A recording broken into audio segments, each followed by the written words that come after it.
네, 오늘 하나님께서 우리에게 허락하신 말씀은 마가복음 12장 38절에서 40절 말씀입니다. 오늘 말씀은 김동혁 집사, 장애덕 집사의 자녀인 우리 청소년부의 김윤지 학생이 말씀을 봉독하도록 하겠습니다. 예수께서 가르치실 때에 이르시되 긴 옷을 입고 다니는 것과 시장에서 문안받는 것과 회당의 높은 자리와 잔치의 윗자리를 원하는 서기관들을 삼가라. 그들은 가부의 가선을 삼키며 외식으로 길게 기도하는 자니 그 받는 판결이 더욱 중하리라 하시니라. 아멘. 네, 감사합니다. 우리 윤지자매 어렸을 때부터 그렇게 특세를 열심히 나오더니 오늘 이렇게 또 성경 봉독까지 하는 거 보니까 너무 이쁘지 않습니까? 네, 우리 예쁘게 잘 크라고 응원과 격려의 박수 한번 쳐줄까요? 너무너무 이쁩니다. 감사합니다. 네, 오늘 하나님께서 이 말씀으로 우리에게 은혜 주실 줄 믿습니다. 네, 새벽을 깨우시느라 애가 많이 쓰셨습니다. 개인적으로 TV에 나오는 연예인들을 좀 평가하고 그러는 걸 좋아하지는 않습니다. 왜냐하면 연예인들이 다들 실제 모습이 아니라 TV에서 나오는 때는 자기들만의 어떤 가상의 캐릭터라든가 이런 것들을 좀 만들어서 오는 거기 때문에 TV에서 보여지는 모습을 가지고 저 사람은 좀 그런 것 같아 라고 말하는 거를 좋아하진 않지만 개인적으로 좋아하지 않는 한 사람을 조금 이야기하려 합니다. 바로 김구라 씨예요. 라디오스타에서 나오는 김구라 씨는 흔히 말하는 디스라고 하죠. 이제 상대방을 조금 이렇게 깔아내리면서 웃음을 자아내는 개그를 종종 합니다. 게스트에게 무안을 주거나 게스트를 이렇게 몰아붙이는 역할들을 많이 하는데 그게 너무 자연스러워서 진짜 모습이 좀 헷갈릴 때가 있어요. 하루는 개그맨 박명수 씨가 이제 게스트로 나온 거예요. 라디오스타에. 그때 이 박명수를 향해서 김구라가 이런 얘기를 합니다. 아니, 지금 프로그램 3개 하잖아요. 유재석에게 권한 넘겨 무한도전 아이디어에서 빠져. 세바퀴에는 적응도 못하고 도태 중이야. 해피투게더도 마찬가지야. 본인은 방송인으로서 주도적으로 하는 게 하나도 없잖아 라고 이제 몰아붙이는 내용이었습니다. 공개적인 방송 자리에 이제 그렇게 몰아붙이고 굉장히 무안을 주는 상황이었는데 그때 박명수가 대답을 이렇게 합니다. 뭐 그러다 완전히 도태되겠죠. 그런데 방송이라는 게 항상 5개, 6개 할 수 있는 것도 아니고 유재석과 프로그램 함께하는 프로그램 2개만 할 수도 있고 뭐 그러다 기회 되면 김구라 씨랑도 하게 되고 그런데 저는 그런 거에 별로 연연하지 않습니다. 옛날에 개그맨 하려고 들어왔는데 칠판에 자기 이름이 없었었던 그 시절을 20년을 경험했기 때문에 고통을 이겨내는 방법도 알고 그리고 그 시간을 잘 활용해야 하는 중요성도 잘 압니다. 난 왜 일이 없지? 라고 절망하는 것이 아니라 노력해서 다른 것도 막 하다 보면 또 거기서부터 파생되는 일들이 있더라 라고 하면서 굉장히 지혜롭게 잘 대답하는 모습이었습니다. 개인적으로 굉장히 성숙한 대답이라고 생각이 듭니다. 그런데 이 짧은 영상의 밑에 베스트 댓글에 이런 글이 달려 있었어요. 누군가는 돌을 던져 마음에 상처를 내지만 누군가는 그 돌을 모아 자신의 성벽을 쌓아간다 라고 댓글을 딱 달았는데 너무 멋있더라고요. 그 말이 그 말이 너무 매력적이어서 오늘 이 영상보다도 이 영상을 쓴 댓글을 우리 성도님들에게 소개하며 말씀을 좀 시작하고 싶었습니다. 오늘 본문에서 등장하는 우리 예수님과 제자들은 세상이 이렇게 막 돌을 던지고 있는 것 같은 저는 모습처럼 보입니다. 그러나 주님과 그 제자들은 세상이 던지는 돌에 마음을 상처받는 것이 아니라 무너지지 않고 흔들리지 않는 이 하늘의 정체성이라는 성벽을 쌓아가고 있는 모습이 아닌가, 그 모습이 오늘 모습이 아닌가라는 생각이 들었습니다. 세상은 우리가 가는 하나님 나라의 길을 흔들려고 합니다. 초라해 보이게 만들려고 하고 그렇게 만들려고 합니다. 그러나 우리 주님께서는 그 돌을 던지고 있는 서기관들을 향해 경고하고 꾸짖으시는 장면이 오늘의 본문입니다.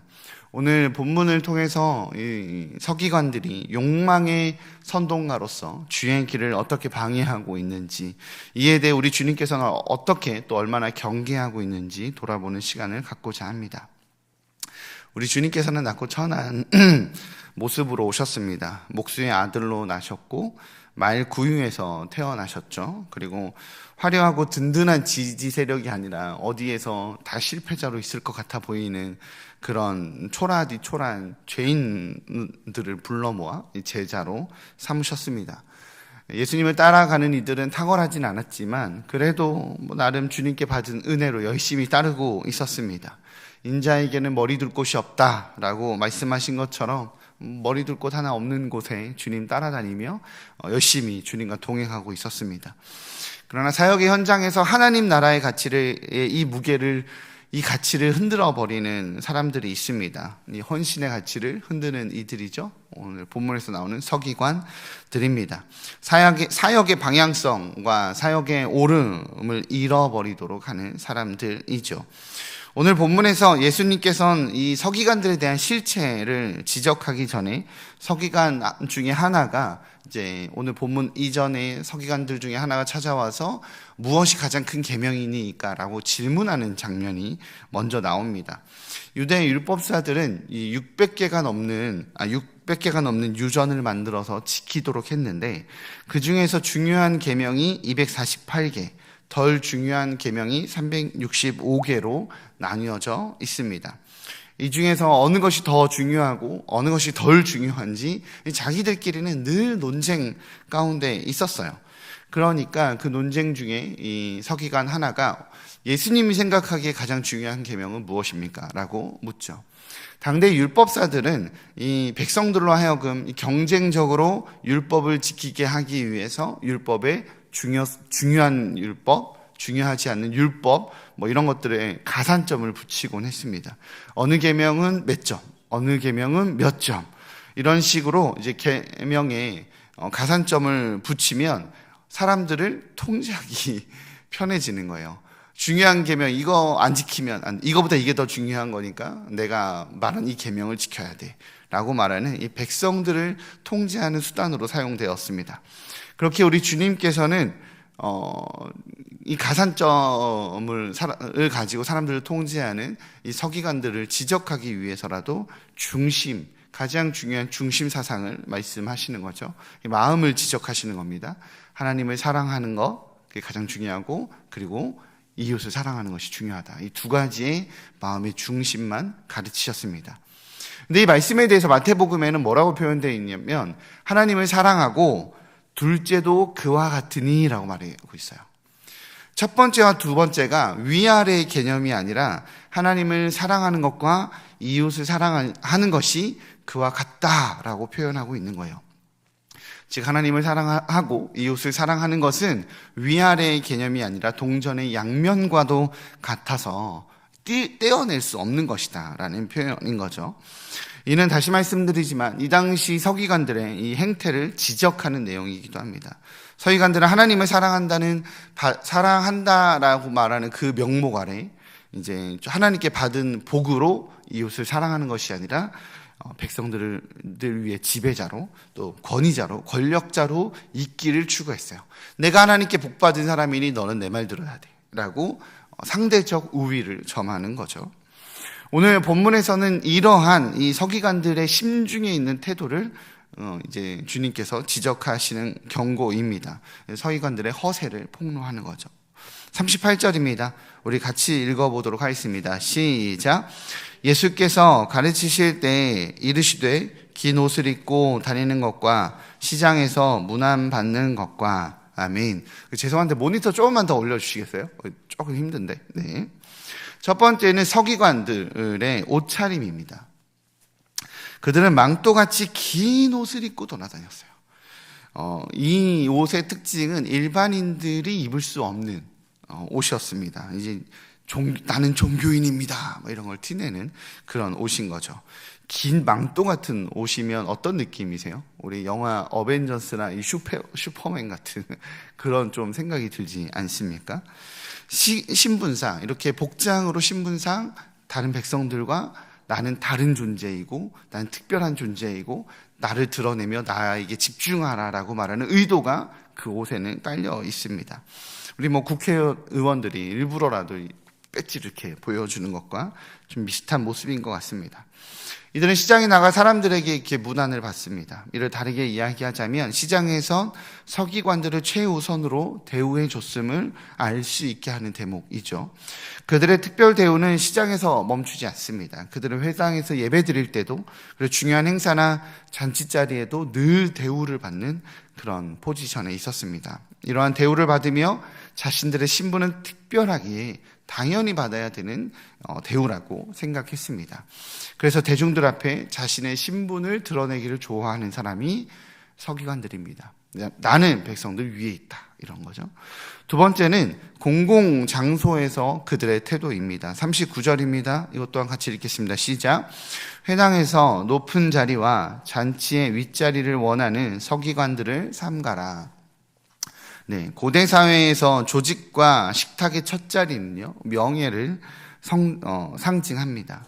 공적 모임에서 이 사회적인 서열에 따른 자리 배열은요, 예나 지금이나 사실 좀 같은 것 같아요. 회장님이 가장 높은 자리에 있고, 회장님을 중심으로 서열대로 쭉 앉는 거는 예나 지금이나 같은 모습이 아닌가 싶습니다. 착석하는 자리가 계급을 나타내는 경우가 참 많죠. 그런데 우리 주님께서는 이런 서열을 만드는 서기관들의 이 서열 사회에 굉장히 비판적이셨어요. 계급구조적 서열에 대한 예수님의 비판이 의미하는 것은 이 종말론적인 역전이 예수 그리스도 안에서 일어나게 될 거라는 증거입니다. 무슨 말이냐면 우리 주님께서는 마지막 날에 세상이 만든, 사회가 만든 이 위계 질서, 신분 질서를 모두 무너뜨리기 원하고 주의 은혜가 임한 곳에는 이 위계 질서와 서열 질서가 없어지는 바로 그런 세상, 그곳이 하나님 나라의 모형이다라는 걸 보여주는 거죠. 서울 종로 그 인사동에 승동교회라고 있습니다. 이 승동교회가 굉장히 유명한 교회인데 이 교회가 유명한 이유가 이제 백정들이 이 교회에 많이 있어서 유명한데 중요한 건 이 동네가 종로 인사동에 있으니까 사실은 양반네 동네라는 거예요. 양반네 동네인데 백정들이 많이 모입니다. 왜 백정이 많이 모이냐면 일대 장로, 승동교회 일대 장로가 박성춘이라고 말하는 바로 백정이었기 때문에 그래요. 네. 토머스 무어 선교사님께서 전도를 하다가 백정들이 사는 수원까지 전도를 하게 되셔서 수원에 있는 이 박성춘이라는 사람을 전도하게 되는데 그 박성춘이 교회가 없으니까 옛날에 수원에서 종로 인사동까지 예배를 나왔어요. 열심히 교회를 나오다가 은혜를 많이 받고 또 전도도 열심히 하고 봉사도 열심히 하니까 그 양반네 동네라고 말하는 인사동에 있는 교회인데도 불구하고 그 백정을 일대 장로로 올리게 됩니다. 그래서 이 승동교회가 계급과 서열을 무너뜨린 하나님 나라의 본체, 이런 모습으로 굉장히 유명합니다. 이 일대 백정 장로 이야기는 워낙 유명한 이야기니까 그와 함께 이 승동교회 또 하나의 유명한 이야기가 하나 있습니다. 그거는 이 승동교회 6대 목사인 이재형 목사의 이야기입니다. 이재형 목사는요, 왕족입니다. 왕족 출신이었는데, 나라가 망해갖고 왕족인데 할 게 없는 거예요. 그래서 할 게 없어서, 이제 전국에 유랑을 다녔다고 합니다. 조랑말 하나 가지고 전국 방방곡곡을 다니며 이제 유랑을 했는데, 이재형 목사의, 그 당시는 목사가 아니었죠. 이재형 씨의 이 조랑말을 앞에서 잡아주는 이제 엄기현이라는 조사가 있었는데 이 조사가 신앙이 좋았던 거예요. 그래서 왕족인 이재영 이 분과 함께 다니면서 매번 복음을 전한 거죠. 예수님 믿으면 좋습니다. 예수님 믿으니까 정말 행복합니다. 아주 복음을 전하니까 이제 나라가 망한 것도 화가 나고 이제 외국 종교를 믿으라고 하는 것도 하루 이틀이지 계속 얘기하니까 이제 짜증이 나서 굉장히 퉁명스럽게 대답을 했대요. 이놈아, 너는 예수 믿으면 왕족이라도 된다더냐? 뭐가 좋다고 자꾸 예수를 믿으라고 하는 거야. 그 예수가 네 신분 바꿔준대?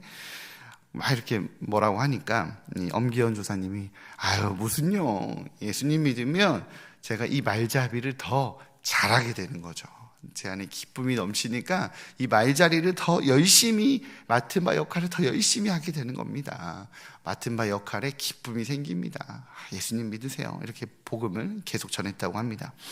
그리고 이제 전국 유랑곡곡을 다니고 집으로 돌아왔는데, 문제는 이 이재영 왕족의 집 바로 옆이 승동교회였는데, 집에 와보니까 아내도 교회 다녀, 애들도 교회 다녀, 종들도 교회 다녀, 주일에 다 교회를 가더래요. 그래서 할 게 없어갖고 나도 교회 나가볼까? 하도 뭐 엄기현 씨가 또 전도도 하니까 갔다가 은혜를 받은 거예요. 갔다가 은혜를 받아서 이제 하나님을 믿게 되고 신앙을 갖게 됩니다. 신앙을 갖게 된 이재영 씨는 이제 자기가 신앙을 갖게 되고 복음을 확 받아들이게 되니까 어느 날 망설이다가 엄기현 씨한테 그렇게 얘기했대요. 형님 이렇게 한번 불러봤나 봐요. 그랬더니 아니 어르신 저에게 갑자기 웬 형님이십니까? 저희 갑자기 왜 그러세요? 무슨 일이십니까? 라고 했더니 예수 믿으니 주 안에서 다 형제 자매라는 걸 알게 됐는데 저보다 나이가 많으시니 형님이시죠? 라고 대답을 해주며 그의 신분을 풀어주고 그렇게 그에게 자유를 주었다고 합니다. 그리고 이후에 이재영 씨는 신학을 하고 승동교회 6대 목사로 부임하게 되었다고 합니다. 우리 예수님께서 만드시고자 하는 것은 이런 위아래가 없는, 서로를 그저 귀히 여기고 서로를 그저 잘 돌보는 사랑이 중심이 되는 하나님 나라를 세우시고자 한 것입니다. 그러나 서기관들은 예수님께서 만드시고자 하는 그런 하나님 나라가 아니라 인간의 욕망을 자극하는 이 욕망의 선동가로서 활동하기를 원했습니다. 사람들로 하여금 하나님의 정의와 공의가 흐르는 그렇게 함께 사랑하는 삶이 아니라 시장에서 대우받는 삶, 공공장소에서 특별한 좌석에 앉게 되기 때문에 사람들이 부러워하는 삶, 나도 저 사람처럼 성공하고 싶다, 나도 저 사람처럼 사람들에게 대우받고 싶다라고 말하는 그런 삶을 추구하도록 부추기는 사람이 바로 이 서기관들이었습니다. 그들의 태도는 계급을 나누는 삶이었고 욕망을 부추기는 누룩 같은 삶이었습니다. 그렇게 우리 주님께서는 주의 길을 따르고자 하는 이들의 마음을 흔드는 이들을 대적자라고 말합니다. 생각해보면요, 예수님의 제자들도 이 끊임없는 선동에 이 세상의 가치에 자꾸 흔들렸던 것 같아요. 야고보와 요한은 어땠습니까? 사마리아 사람들이 복음을 받아들이지 않자, 말씀을 받아들이지 않자 하늘에서 불을 내리다 하리이까 라고 말하죠. 권력과 특권을 사용하는 삶을 원해했습니다.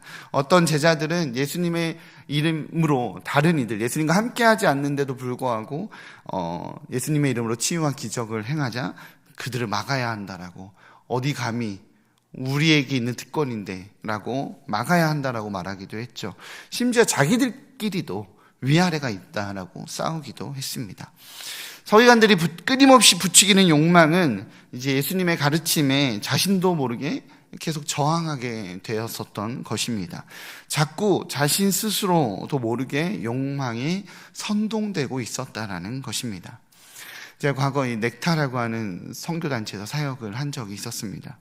한 4년 정도 사역했는데요. 이 넥타는 Network for Christian Teenagers Revival이라는 걸로 이제 다음 세대 부흥을 위한 연대 뭐 이런 거의 약자거든요. 영어 약자여서 넥타가 무슨 뜻인가라고 많이들 생각하시더라고요. 그래서 교회가 이제 다음 세대 부흥을 위해서는 교회가 학교와 연대해야 된다라는 취지의 어떤 선교 단체입니다. 나름 이 총회 선교부 산하 기관이었기 때문에 그래도 정식으로 이름 있는 단체여서 이제 청소년 선교 단체들 안에서는 삼성으로 그래도 안정적이고 뭔가 지원받는 단체다라고 말하는 이미지가 있었지만, 그럼에도 불구하고 이 사역을 하다 보면 굉장히 속상한 경험들을 많이 하게 됩니다.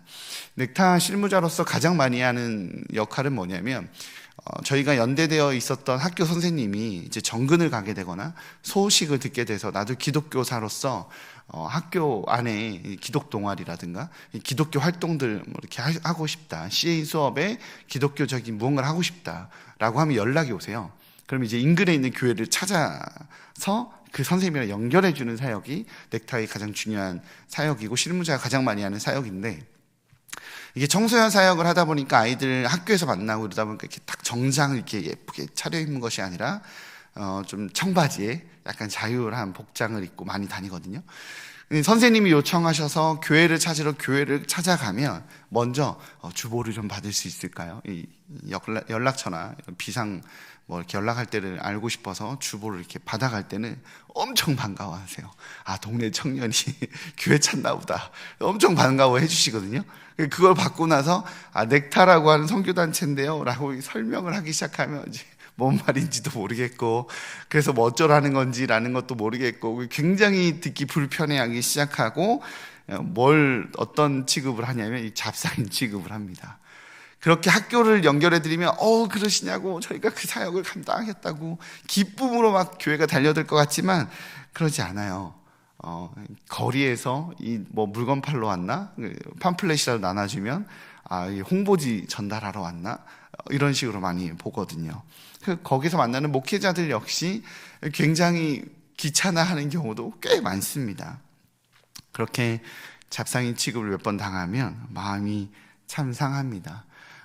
교회가 학교와 연대돼서 학교 안에 아이들이 하나님 말씀을 접할 수 있는 이 귀한 계기가 하나님 나라 확장이라고 말하는 가치가 있기에 그 길을 가지만, 때로는 사람들의 대우와 사람들의 시선과 사람들의 우려가 마음을 참 많이 무너뜨리게 할 때가 많습니다. 그런 일을 경험하고 나면 나도 사람들이 인정하는 길, 박수 받는 길, 좀 대우받는 길, 그런 길을 가고 싶은 이 욕망이 이렇게 올라오는 것을 느끼곤 합니다. 사랑하는 성도님들, 이건 우리가 가지고 또한 싸워야 하는 마음일 것입니다. 우리 중 누구도 공평하고 정의로운 세상을 원하지 않습니다. 다들 저는 공평하고 정의로운 세상을 원합니다라고 말하지만 사실 그 마음 깊은 곳에 아무도 그것을 원하지 않습니다. 우리 내면에는 공평하고 정의로운 세상이 아니라 내가 인정받고 내가 대우받고 내가 따로한 특권을 받는 그런 세상을 원해야 합니다. 그건 서기관들이 추구하는 세상이죠. 우리 주님이 원하시는 하나님 나라의 모형이 아닙니다. 인간의 그 욕망을 자극하고 하나님 나라의 가치를 바라보지 못하게 하는 이 서기관들의 유혹과 책동 앞에서 우리 예수님께서는 단호한 심판의 메시지를 남깁니다. 우리 40절인데요. 같이 한번 읽어보도록 하겠습니다. 40절 시작.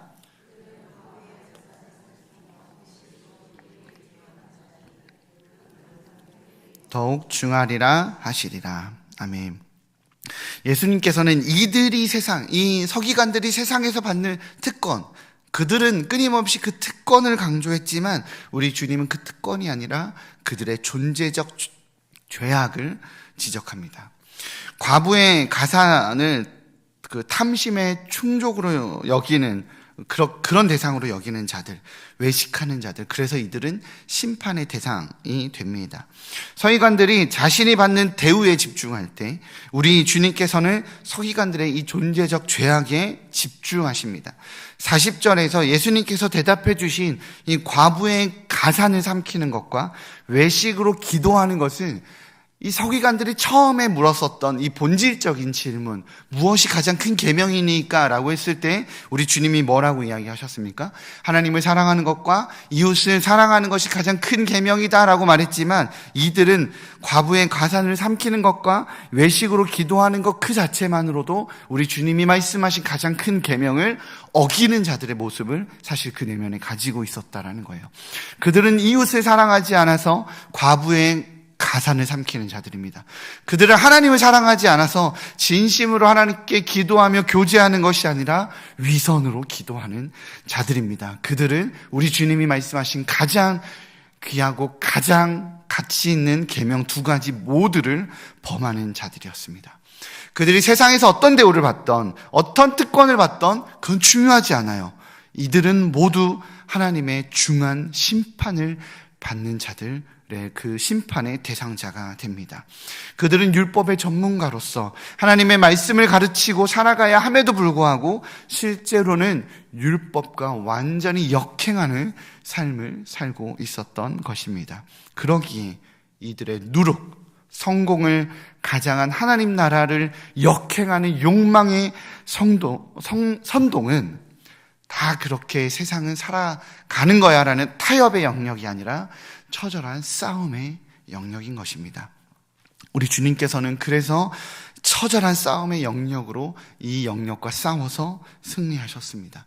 이들이 추구하는 것과 완전 반대되는 싸움을 행하시고 승리하신 거예요. 가장 높은 곳에 오르실 수 있는 분께서 말구유에 태어나셨고 머리 둘 것 하나 없는 존재로 살아오셨으며 나귀 새끼를 타고 예루살렘에 입성하셔서 권위가 아니라 겸손을 추구하셨습니다. 또한 힘과 권세로 세상을 지배하고 다스릴 수 있었지만 십자가를 선택해서 모든 짐을 자신이 지는 헌신을 결정하셨습니다. 서기관들의 목소리는요, 사탄의 목소리와 같습니다. 높은 자리로 가야 세상을 얻을 수 있다. 예수님이 광야에서 시험 받을 때 사단이 그렇게 시험했죠. 능력을 나타내야 사람들이 인정할 수 있는 거야 라고 말했던 이 사단의 시험과 같습니다. 그러나 우리 주님께서는 이 치열한 싸움에서 무너지지 않는 이 장벽과 같은 하늘나라 같이 하나님 나라 가치관을 보여주시며 승리를 이루신 것입니다. 사랑하는 일산 충신의 성도님들, 우리는 이 사순절을 묵상하며 보내고 있습니다. 이 사순절 어떻게 이 시간들을 보내고 계시는가요? 단순히 고통받으신 주님을 묵상하지 아니하고 주님께서 그 고통을 감내하며 지키시고자 하셨던 그 가치, 그 고통을 감내하며 그 길을 걸으신 그 이유를 묵상하는 고난주간 되시기를 주님의 이름으로 축복합니다. 그래서 주와 같은 길을 걷는 주님께서 승리하신 바로 그 길을 함께 동행하는 우리 일산 충신의 귀한 성도님들 되시기를 주님의 이름으로 축복합니다. 기도하겠습니다.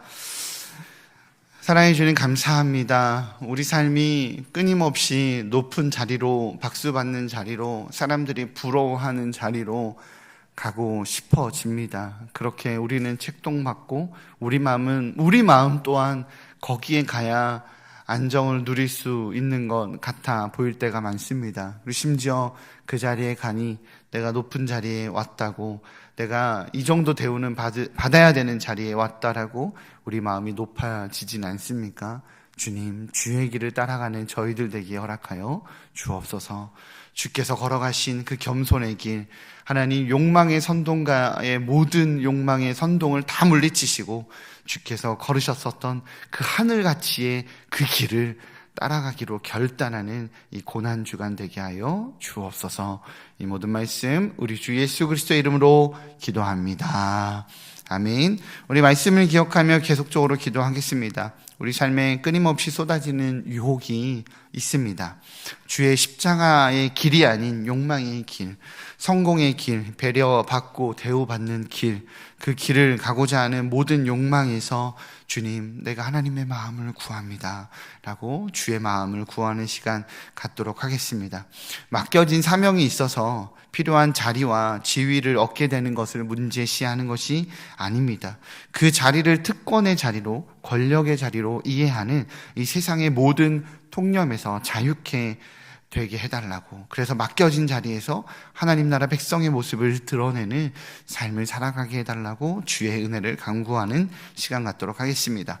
교회를 위해 기도하겠습니다. 이대 담임 목사 청빙 과정이 은혜롭게 모두 마무리되었습니다. 우리 하나님께서 세우신 귀한 목회자와 함께 이제 우리는 우리 교회가 무엇을 준비해야 하는지, 나는 어떤 마음으로 이 시간들을 보내야 하는지, 그것이 무엇이 주님께 영광이 되는 것인지 잘 돌아보고 무엇보다도 이 기도와 간구로 이 시간을 보내는 그런 교회가 되게 해달라고 우리 기도하는 그런 시간 되었으면 좋겠습니다. 또한 나라와 민족을 위해 기도하겠습니다. 정치와 이 민생이 안정화되게 해달라고 기도하시고, 모든 혼란 가운데서도 주님의 통치와 주님의 돌보심을 결국 경험하게 되는 이 나라 이 민족 되게 해달라고 기도하시겠습니다. 마지막으로 열방을 위해 기도합니다. 네, 오늘은 캄보디아 이치훈 정주영 선교사님 위해서 기도하겠습니다. 캄보디아에서 이제 멀지 않은 곳에 미얀마가 있는데 이 미얀마의 강진으로 인한 그 여파가 이 캄보디아에도 있다라고 합니다. 이로 인한 어려움이 참 많다라고 합니다. 이 열방의 어려움 앞에서 헤브론 병원이 사명 잘 감당하게 해달라고, 또 미얀마에서 넘어오는 수많은 환자들도 있을 텐데 하나님의 선하심 잘 드러내는 사명 감당하게 해달라고 중보 부탁드리겠습니다. 그리고 이와 함께 현재 피해 규모가 파악도 되지 않는다라고 말하는 이 미얀마를 위해서도 함께 중보해 주시면 감사하겠습니다. 이와 같이 말씀을 기억하며 교회와 나라와 열방을 위해서 주어진 기도 제목으로 기도하시고 각 개인의 기도 제목 우리 하나님께 올려드리며 더 깊이 있게 교제하시는 은혜의 시간 되시기 바랍니다. 우리 이 시간 뜨겁게 주님께 주님의 이름 크게 한번 부르시고 기도하는 시간 갖도록 하겠습니다. 주여